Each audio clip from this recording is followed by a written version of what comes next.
Namasté et bienvenue dans ce podcast de méditation guidée. Je m'appelle Sarah et je suis coach en méditation.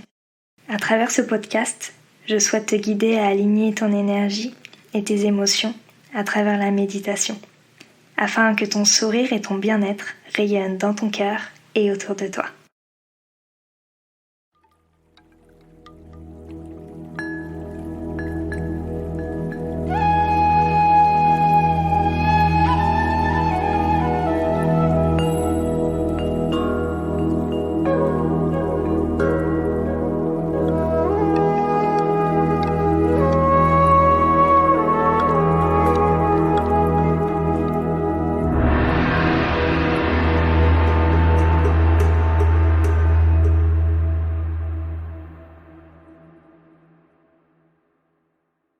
Aujourd'hui, j'ai le plaisir de retrouver Aurélia. Aurélia, je suis ravie de t'avoir sur le podcast. Ça fait quelques mois maintenant que je te suis et j'adore ton énergie et j'avais envie de partager un moment avec toi, de discuter de voilà, sensualité, de méditation, de sexualité parce que c'est tellement important et c'est vraiment un sujet, je pense, qui touche de plus en plus de personnes, en tout cas consciemment.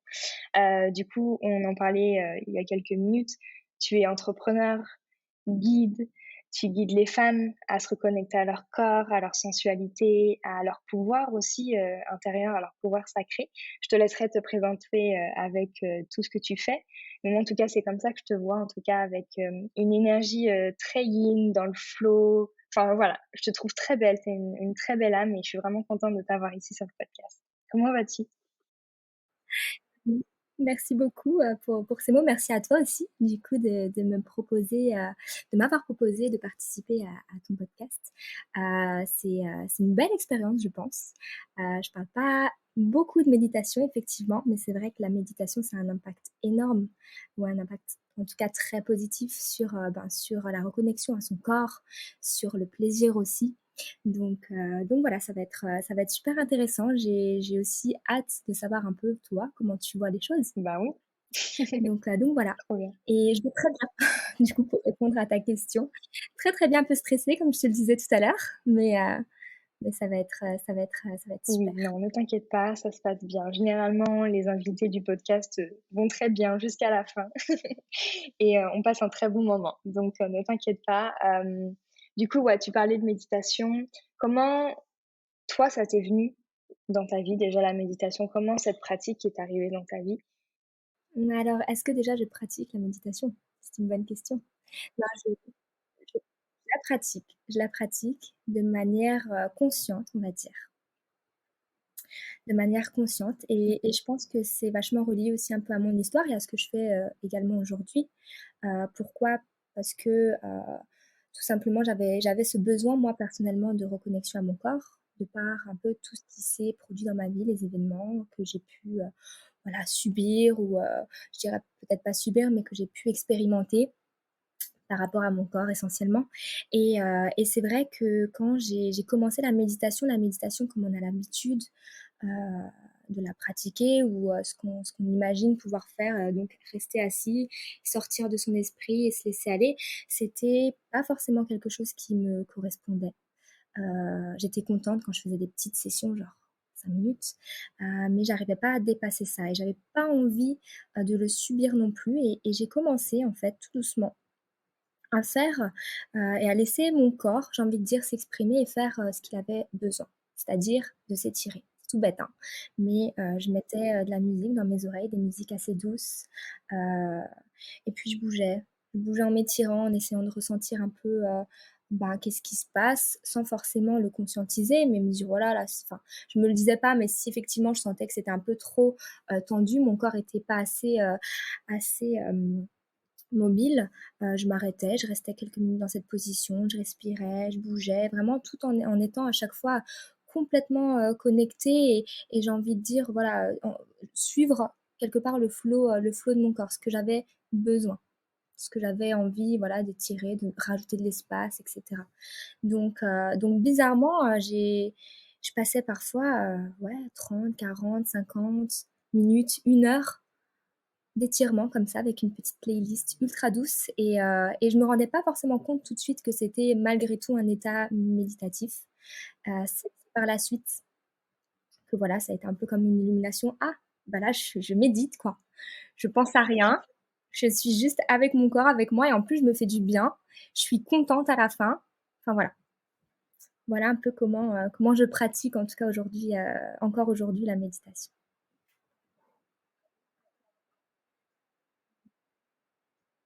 Ouais, ouais. Ouais, c'est on va dire un bon moyen, de ouais, de le sentir.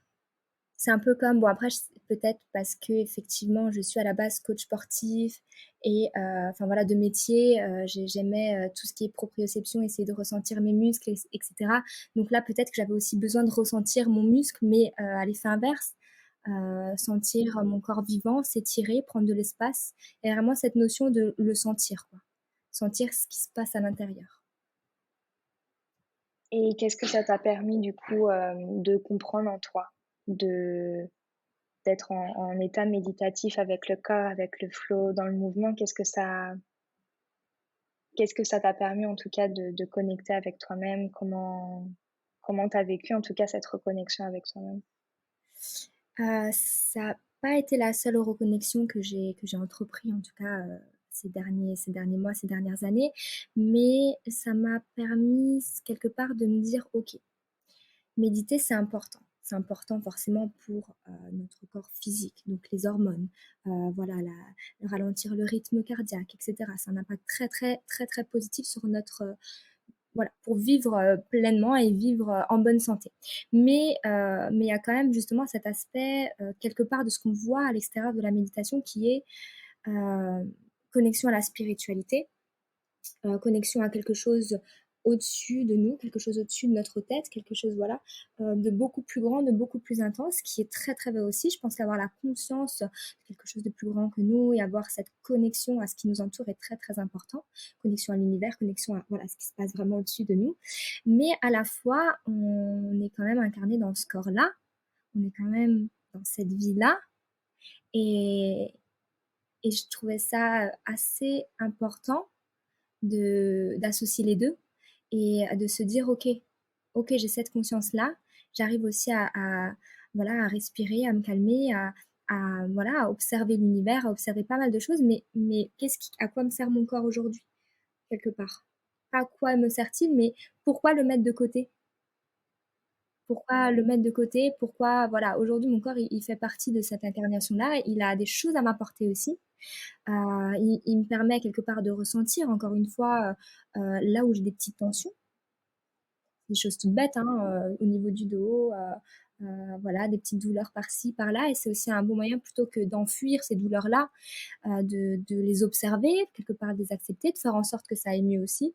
Donc vraiment, l'incarner et se dire: «OK, ben, malgré tout ce qu'il y a de très spirituel à créer dans notre vie, à à introduire, dans notre quotidien, c'est quand même important de se dire qu'on est aujourd'hui ici aussi, dans ce corps-là et que voilà, il a de beaux messages à nous faire passer et que ouais, voilà.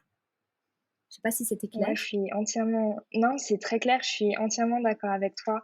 Tu sais, quand on commence, consciemment, parce qu'en fait, on est déjà des êtres spirituels, mais quand on commence, à prendre conscience de notre spiritualité, on a tendance, et je pense qu'il y a aussi l'ego et notre tendance à vouloir toujours faire plus et être le meilleur dans tous les domaines, mais à se dire: «OK, je veux être vraiment spirituel et je veux faire ci, ça, ça, ça, ça» et on oublie en fait, comme tu l'as dit, qu'on incarne un corps et que ce corps, il est là pour nous apprendre des choses, que ce soit sur les générations d'avant, sur notre famille, sur nous. En fait, si les émotions qui passent, ça passe aussi par des mots physiques et mots, c'est M-A-U-X, mais aussi M-A-E-M-O-T-S, pardon et du coup, tu vois, c'est important de prendre conscience de ça et en tant qu'être spirituel, tu ne peux pas alors t'éveiller, c'est un peu le mot, à la mode, mais tu peux pas, te reconnecter complètement à ta spiritualité si tu n'es pas ancré dans la matière, si tu n'es pas ancré dans ton corps. Enfin, en tout Exactement. cas, moi, c'est ce que je pense. Je sais pas si toi, ça résonne?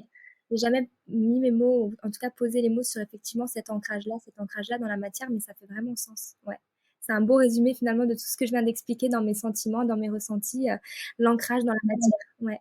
Ouais et c'est important et c'est un beau message, je pense, donc ceux qui nous écoutent, vous êtes déjà des êtres spirituels, reconnectez-vous à votre corps, ancrez-vous et le cheminement spirituel, il se fera de toute façon, après et avec beaucoup plus de simplicité et aussi beaucoup plus, avec beaucoup plus de flow parce que vous êtes ancrés en sécurité et ça va, en fait. Je sais pas si c'est clair aussi, c'est le matin, donc peut-être que les idées, fusent et mais, donc tu parles de rapport au corps, de méditation en mouvement. Hem, il y a une autre question aussi qui me taraude beaucoup, autour de la sexualité et du plaisir. Le plaisir, c'est, en tant qu'humain, on a la chance de pouvoir expérimenter le plaisir et le plaisir sexuel, mais le plaisir, d'avoir une tasse de thé, d'avoir un bout de chocolat, d'être entouré des gens qu'on aime, ça peut être le plaisir en général. Ça, c'est ancré dans la matière aussi, c'est le corps qui nous permet de ressentir avec nos sens.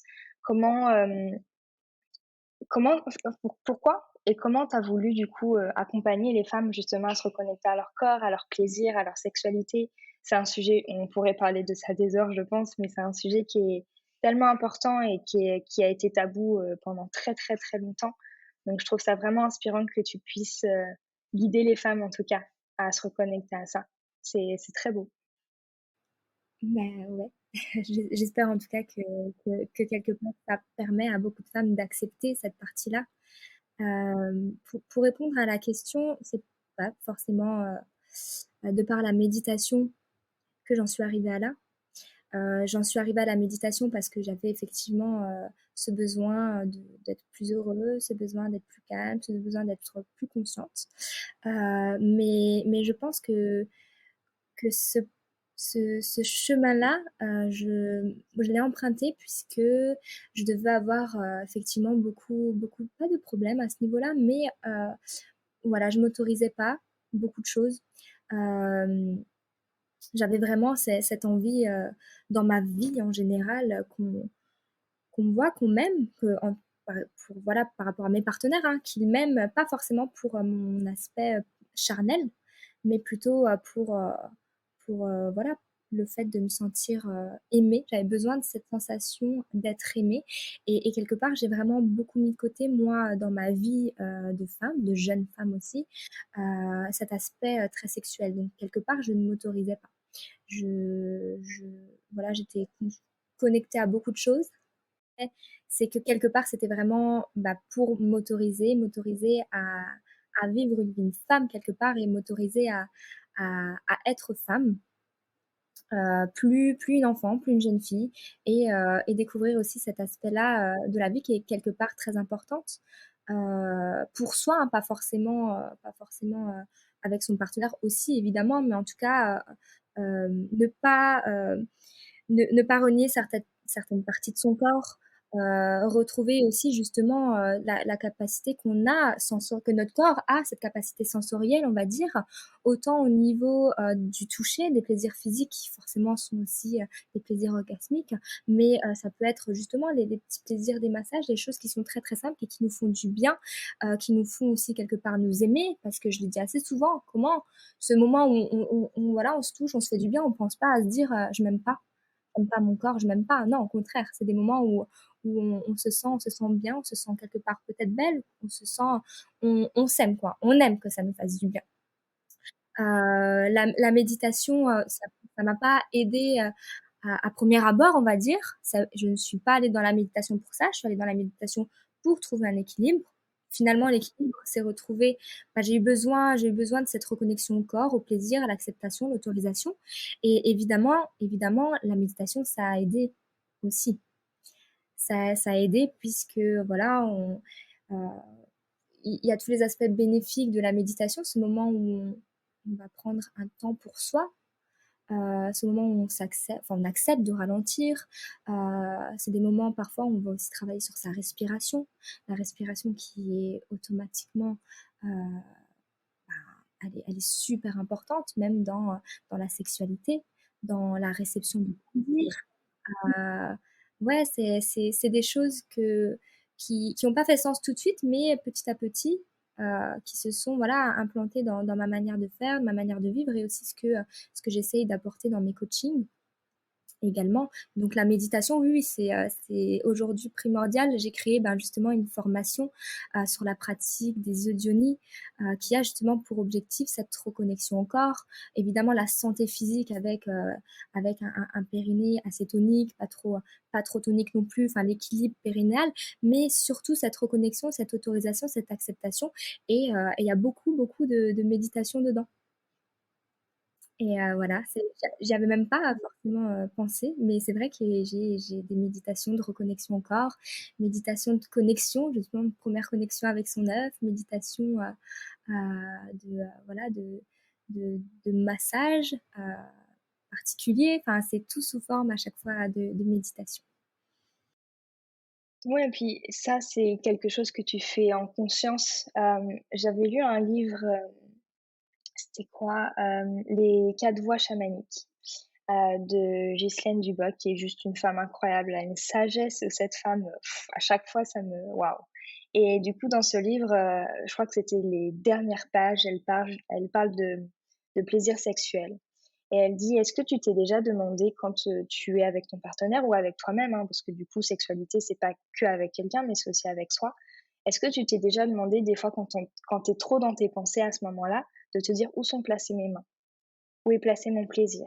Où est-ce que je ressens mon corps?"» Et ça, c'est de la méditation parce que du coup, tu te reconnectes à ton moment présent et c'est fort parce que quand tu te dis: «OK, là, il faut que je pense aux courses, ça. Ouh là, attends, attends, attends. Où sont placées mes mains? Qu'est-ce que je suis en train de faire là? OK, et quel sens est en éveil?» Et en fait, ça te permet enfin, tes sens, ils se décuplent quand tu prends conscience de ça et que tu reviens dans ce moment-là et donc du coup, ouais, la méditation, je pense que ça te permet, ouais, de garder en tout cas, ou d'être conscient. Je dirais vraiment cette prise de conscience et d'être pleinement présent dans le moment, du plaisir et encore une fois, le plaisir, ça peut être, sexuel, mais tellement d'autres choses donc pas que. Ouais, et tu parlais de quelque chose qui résonne beaucoup, beaucoup, beaucoup. Tu parlais un peu du passage de la jeune fille à la femme et je trouve que c'est très beau parce que, moi aussi je pense que voilà, l'autorisation a été compliquée et je suis aussi dans le cheminement cette année. Hem, c'est difficile en fait d'accepter qu'on puisse nous-mêmes s'autoriser à passer cette étape de en fait, je suis une jeune fille et je peux passer de l'état de la femme et c'est pas quelque chose de négatif. C'est pas parce que tu deviens une femme que tu deviens, je sais pas moi, peut-être vieille ou quoi que ce soit parce que enfin, il y a plein d'idéaux, plein de croyances autour de ça. Comment, toi, ce passage, il s'est fait et qu'est-ce que toi, ça veut dire être femme? Et ben, c'est un passage qui est pas, pour être honnête, pas encore à 100 fait. Je pense que le premier déclic que j'ai eu, c'est un jour, je me suis dit: «Punaise», je me disais toujours, bah, il y avait cette notion aussi avec l'âge et je me disais toujours, «Punaise, ça y est, j'ai 25 ans, crise de la crise des 25 ans». Enfin, c'était, il y avait vachement, ouais, quelque part, je vivais un peu mal, mon âge. Je le vivais pas mal au quotidien, mais quand je repensais à des jeunes qui avaient encore 20 ans, j'avais l'impression encore d'avoir 20 ans. Jusqu'à ce jour où j'ai fait beaucoup de chemin personnel et que je me suis rendu compte qu'à mes 20 ans, j'étais pas comme ça. Donc le 1er gros déclic que j'ai eu, moi, dans ma vie de femme, ça a été de me dire: «Ça y est, j'ai plus 20 ans». J'ai plus 20 ans et je suis contente de plus avoir 20 ans. C'est la première fois que je me dis: «Ah mais vraiment je suis contente». Il y a d'autres passages qui sont un peu plus difficiles, on va dire. La relation qu'on a avec la famille, avec les parents, c'est des choses qui reviennent assez souvent, hein. Moi, je pensais que c'était complètement, dépassé et effectivement, là, d'être revenue en France, d'être à nouveau dans ma famille, de recevoir parfois certaines réactions, certaines réflexions qui sont pas méchantes ou malveillantes à la base, mais qui, quelque part, me ramènent à la jeune fille que j'étais, qui, voilà, qui était peut-être pas mariée ou qui a peut-être pas encore d'enfant ou qui, voilà, à qui on a besoin de répéter qu'il faut vite faire son lit, enfin des choses, vraiment, ultra, bah, qui sont vraiment, de ma perception, me rabaisser et me dire, voilà, quelque part, voilà, on te ramène un peu dans cette dans cette vie de jeune fille dans laquelle tu es, puis ce moment où tu dis: «Mais non, ça y est, je ne suis plus une jeune fille, genre, je suis une femme», et respecter aussi, respecter mon évolution. C'est peut-être que je suis votre petite fille, peut-être que je suis votre fille, mais n'oubliez pas qu'aujourd'hui, je suis voilà, il y a des choses, que je vis en tant que femme. J'évolue, je deviens beaucoup plus mature, je deviens, voilà, beaucoup plus sage, beaucoup plus sereine. Il y a une évolution qui se fait dans ma vie de femme. Ça, c'est des petits alors là, c'est vraiment mon expérience personnelle, hein, ce que j'ai vécu, ce qui a fait que, ben, on m'a toute ma vie, on m'a pas aussi autorisée à devenir femme. De par les réactions que je pouvais recevoir, de par les réflexions, même si, encore une fois, elles étaient pas méchantes.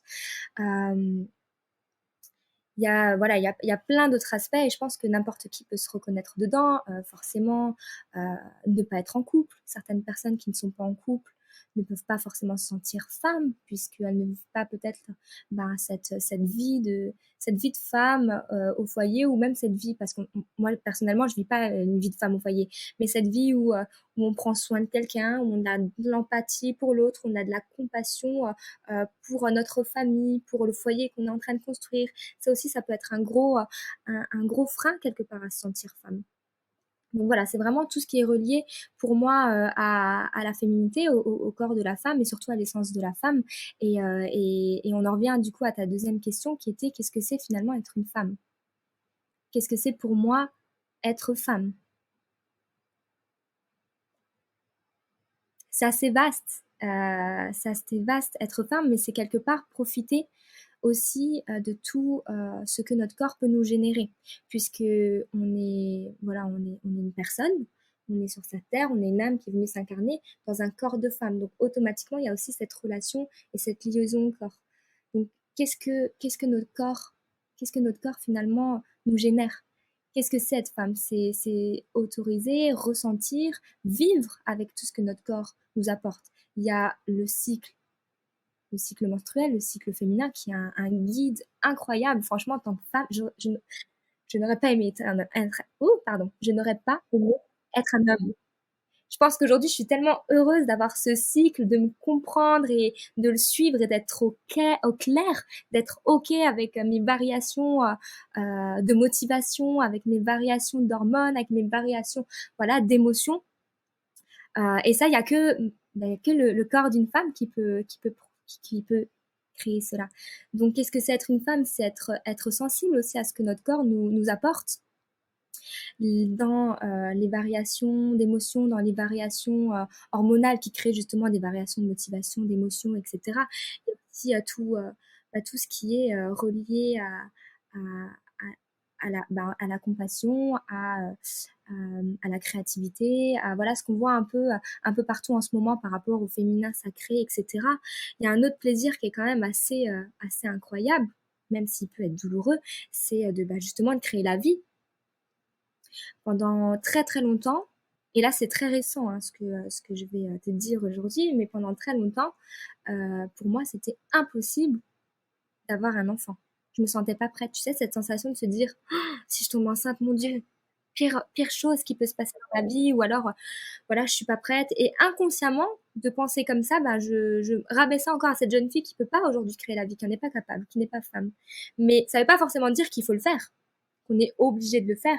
Mais en tout cas, cette création-là, c'est aussi malgré tout un plaisir du corps pour celles qui ont envie de l'expérimenter. Et ça, c'est être femme. C'est quand même assez ouf, j'ai envie de dire. Il y a bah, forcément comment on appelle ça, je trouve plus mes mots, cet aspect maternel qui est aussi relié à tout ça. Donc cet aspect maternel, il n'est pas obligé de se faire par rapport à son enfant. C'est la tolérance, c'est l'écoute, c'est la compassion, tout ça, c'est des choses qui sont ancrées en nous naturellement. Si on a envie de les laisser s'exprimer, c'est pas forcément des choses qui font qu'on est faible, qui font qu'on est c'est des choses que notre corps via nos hormones, via la possibilité de création, c'est notre corps quelque part qui nous l'apporte. Donc pour moi, être femme, c'est ça.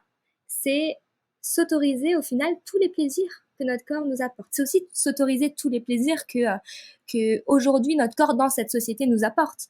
Par exemple, ben voilà, prendre soin de soi, avoir plein de crèmes, se maquiller pour celles qui en ont envie, faire certaines choses qui sont reliées à la société, sans forcément se dire si tu le fais pas, t'es pas femme. Mais c'est aussi profiter des choses qu'on a envie de profiter via ce que le monde aujourd'hui nous apporte en conscience, avec le respect de l'environnement, avec le respect humain, le respect animal, etc. Mais malgré tout, profiter aussi de ces choses-là. Totalement. Et tu vois, tout ça, ça me fait penser à, tu sais, quand, en tant que femme, tu as plein de plaisirs effectivement et tu peux vite inconsciemment te coller une étiquette de OK, si je mets des talons, si je me maquille, bah, je vais être comme ça ou je vais et en fait, tu vas un peu te définir par les plaisirs enfin ouais, par, les plaisirs que la société peut t'apporter, alors qu'en fait, c'est OK. Tu as le droit de ne pas te maquiller et d'être belle.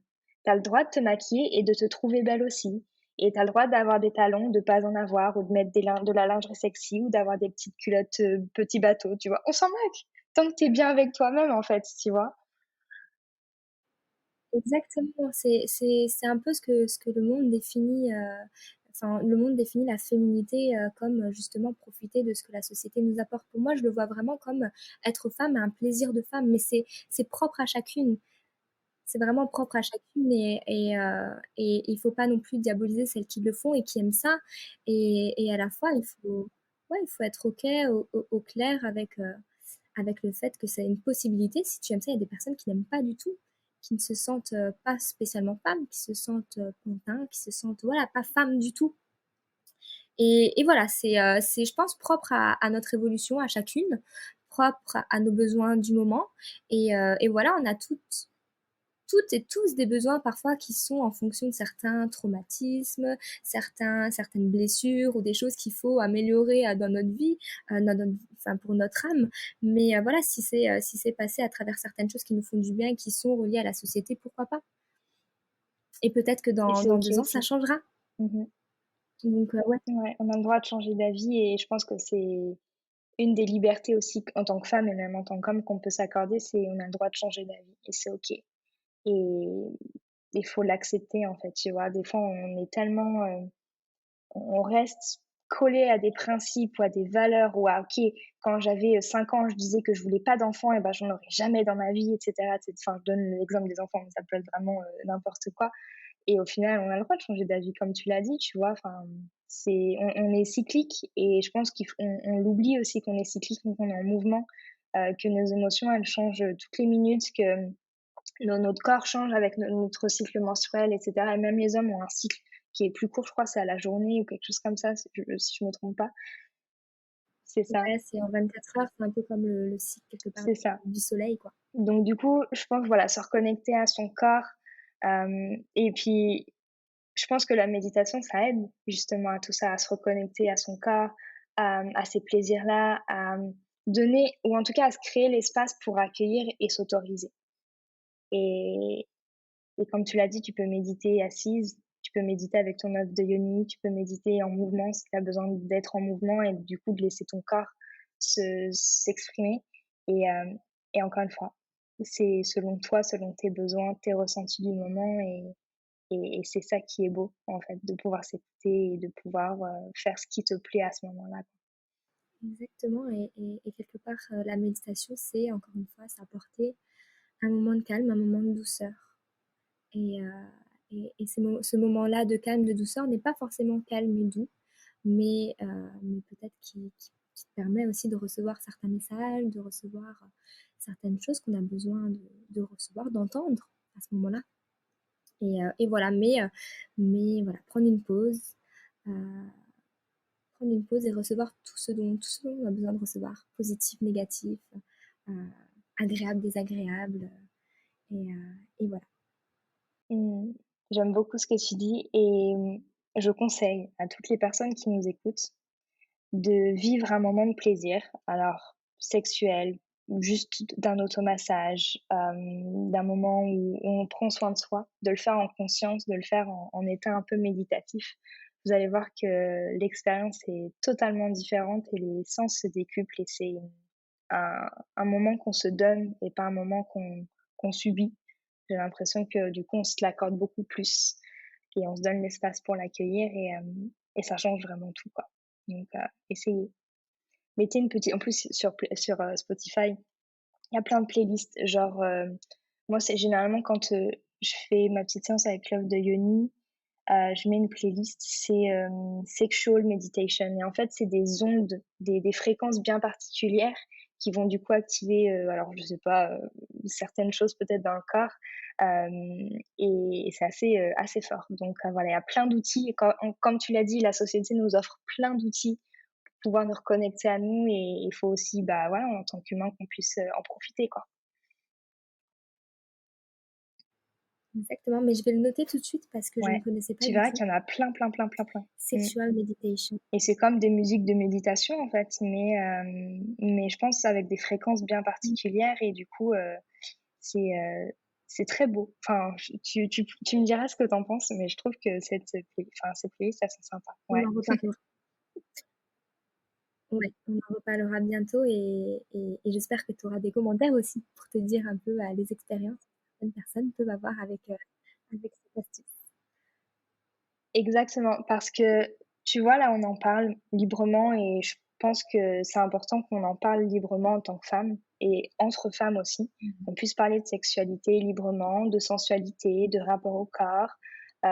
Tous les corps sont magnifiques et je pense que voilà, le fait d'en parler, ça peut aussi donner une ouverture à quelqu'un qui n'ose pas forcément. Mmh. Donc, toutes les femmes qui nous écoutent, parlez-en. Parlez-en à vos copines, même à votre famille ou même à nous. Envoyez-nous un message. Bon, voilà, on est Exactement. pipelettes, on adore parler Mmh de tout mh. ça. Donc, n'hésitez pas. Et même si on est toutes différentes et en même temps, on traverse les mêmes choses. Et tous ces non-dits, tous ces tabous qu'on ressent, je pense qu'on n'est pas les seuls. Donc, le fait d'en parler, ça libère aussi pas mal de choses. Ça libère les lignées de femmes d'avant nous, etc. Exactement, Donc, exactement c'est et important. ça, quelque part, permet de créer vraiment une solidarité entre nous toutes, quoi. C'est ce qui est aussi très important à sortir de cette rivalité et au contraire, libérer aussi certaines choses et se rendre compte qu'effectivement ce qu'on peut vivre, eh ben, notre voisine, notre copine, notre sœur peut le vivre de la même manière, différemment, mais voilà, de la même manière. Et, voilà, d'en parler, d'oser en parler entre femmes, peut-être d'oser aussi en parler avec des hommes, puisque les hommes aussi ont besoin d'en savoir et de connaître davantage ce qui se passe au niveau de nos émotions, au niveau de nos sensations. Et voilà, de partager des choses beaucoup profondes avec ceux qui nous entourent et de se sentir bah, davantage aimé parce que forcément on va être soi-même, forcément voilà, on va créer aussi des liens forts, c'est créer des liens que de se dévoiler et voilà. Donc voilà, il faut vraiment pas hésiter à en parler. La plupart des personnes sont à l'écoute, la plupart des personnes comprennent et surtout la plupart des personnes aussi euh, cogitent de leur côté et observent qu'effectivement il y a aussi des choses de leur côté qu'elles peuvent mettre en avant, partager aussi et régler. Parce que l'objectif finalement c'est ça, c'est d'être en paix, d'être aligné comme beaucoup disent, mais d'être en paix. Et l'état de paix, il varie aussi. Et voilà. Des fois, ça va être plus facile que d'autres moments et il faut aussi l'accepter et l'apprécier quand il est là, en tout cas. Est-ce que, Exactement. On va oui. pas le créer. Est-ce que tu aurais une expérience en particulier qui t'a vraiment marqué en méditation? Peut-être une méditation que tu as faite en rapport à ton corps, en rapport à ta sexualité, en rapport à ce que tu nous as dit dans le podcast. Une expérience qui t'a vraiment marqué, plutôt méditative ou spirituelle, qui t'a permis vraiment de te reconnecter à ton plaisir ou à ton corps.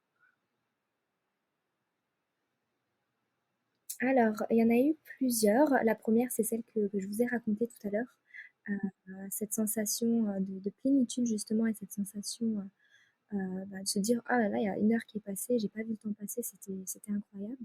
Il y en a une autre qui, plus récemment, m'a aussi marquée. Et c'était pendant une session de Kundalini, justement, que j'ai faite très récemment. C'était voilà, 1 heure Alors ça a pas été 1 heure de méditation, mais en tout cas, je l'ai vécu un peu comme 1 heure de moments, méditatifs avec justement beaucoup de respiration, plus ou moins soutenue qui justement ont créé, ben, beaucoup de sensations physiques, enfin de petites choses que j'ai pu ressentir au sein de ma poitrine, voilà, au niveau de mon bas du ventre, des choses qui m'ont vraiment marquée. Sur le coup, je me disais: «Punaise, l'importance, de la respiration». Je savais qu'elle était importante, mais ça m'a vraiment fait prendre conscience de l'importance de la respiration dans la vie en général, mais aussi justement dans sa sexualité, puisque c'est des sensations que j'ai pu, déjà ressentir dans des moments intimes et de se dire que finalement, ces sensations-là qu'on peut créer avec comment dire? Avec le toucher, avec le moment, on peut aussi le créer avec la respiration ou en tout cas l'amplifier avec la respiration. Et pourtant, j'étais vraiment pas consciente sur le moment. J'étais vraiment juste dans un moment assez agréable, assez fort, assez chaud. C'était vraiment une sensation de chaleur qu'il y avait tout autour de moi. Donc ça a été une expérience assez intense et qui m'a vraiment permise de m'ouvrir l'esprit à d'autres expériences comme le breathwork, mais de moins intense que ce qu'on peut voir en ce moment. Juste des respirations très longues et douces, on va dire, de m'ouvrir à d'autres expériences dans mon intimité avec mon partenaire, par exemple, créer des moments de respiration à deux.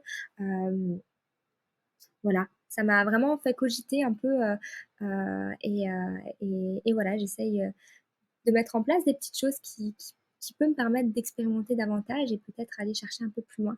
Mais en tout cas, cette expérience-là, c'était vraiment une expérience de chaleur, une sensation, voilà, un moment de chaleur, un moment vraiment très plaisant et limite orgasmique, Mmh. donc vraiment très, très agréable. C'est dingue, hein, qu'avec la respiration, on peut du coup créer, ressentir comme ça, waouh!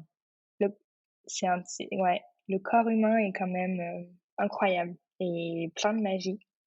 Et tu parlais de respiration aussi par rapport au plaisir sexuel. Quand tu as ton cycle menstruel, quand c'est ta semaine de lune, quand tu as tes règles, hem, le fait de respirer aussi, tu sais, quand on a mal, on a tendance à contracter le bas du ventre et à un peu garder cette douleur parce que c'est pas agréable.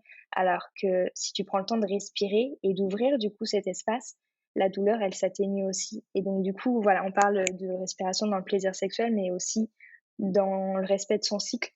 Le fait de respirer à cet endroit-là, ça fait aussi beaucoup de bien. Mmh. Ça fait beaucoup de bien, ça permet de même, j'ai envie de dire, diminuer les ballonnements.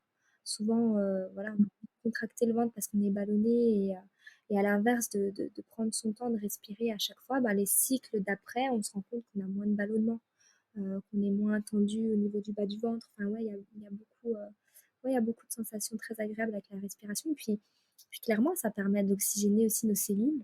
Ça permet de détendre nos muscles. Ça permet de détendre les nœuds, peut-être aussi, qui se sont implantés dans cette partie-là, dans notre bas du ventre.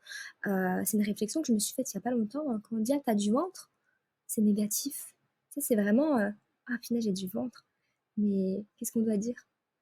Tu vois? Ouais, t'as un ventre, c'est génial un ventre. C'est une partie du corps, ça. Mince, t'as un genou. Et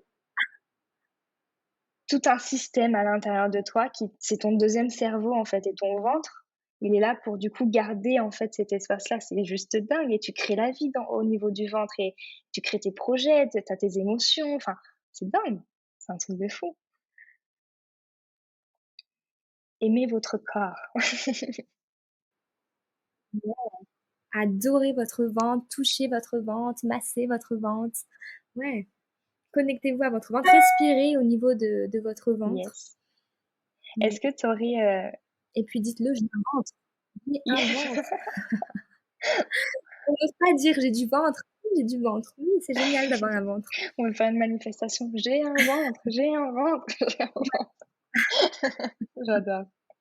Est-ce que, tu aurais un conseil, autour de tout ce qu'on a pu, alors tu as déjà donné plein d'astuces, de conseils, mais est-ce que tu aurais un conseil que tu aurais t'aurais aimé avoir quand tu as commencé justement consciemment à prendre conscience de tout ça? Un conseil que tu aurais aimé avoir quand tu as commencé ta reconnexion? Ne pas avoir d'attente, de le faire, ouais, de se reconnecter petit à petit et surtout ne pas vouloir tout découvrir d'un coup, tout vivre d'un coup, tout ressentir d'un coup. Il y a plein de choses qu'on ne ressent pas forcément, mais qui se font au niveau, voilà, au niveau de notre cœur, des différences qu'on va ressentir au niveau de notre cœur, tout simplement. Donc ne pas avoir forcément d'attente et ne pas se forcer, ne pas chercher toujours plus loin. Euh, Moi, ce que j'ai voulu faire au début, je lisais beaucoup, je me renseignais beaucoup. Je lisais, hein, j'emmagasinais plein de choses, mais ça ne rentrait pas forcément dans mon esprit.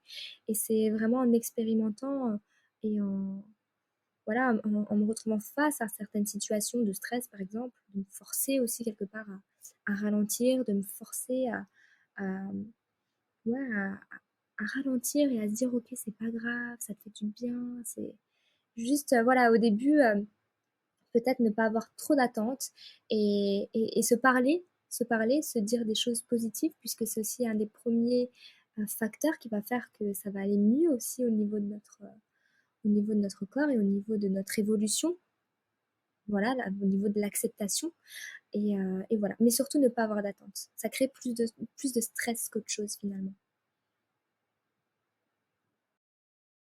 Je suis entièrement d'accord avec toi. Les attentes. On enchaîne sur ce sujet ou comment ça se passe? Non, mais je suis d'accord, même, tu vois, en méditation, les attentes, alors qu'en fait, des fois, on doit passer par une étape pour acquérir l'autre et pour, du coup, continuer ce chemin. Et le fait de vouloir tout acquérir d'un coup, tout posséder d'un coup, c'est pas possible parce que, du coup, tu as besoin d'évoluer et tu as besoin de passer par une étape pour comprendre une autre et du coup, c'est un cheminement. Donc les attentes, ouais. Ouais, c'est un très beau conseil. Merci pour, ce joli rappel. Merci d'avoir écouté le podcast jusqu'à la fin. Je suis ravie de partager ces moments avec vous toutes les semaines et de pouvoir vous inspirer à travers les personnes que j'interviewe.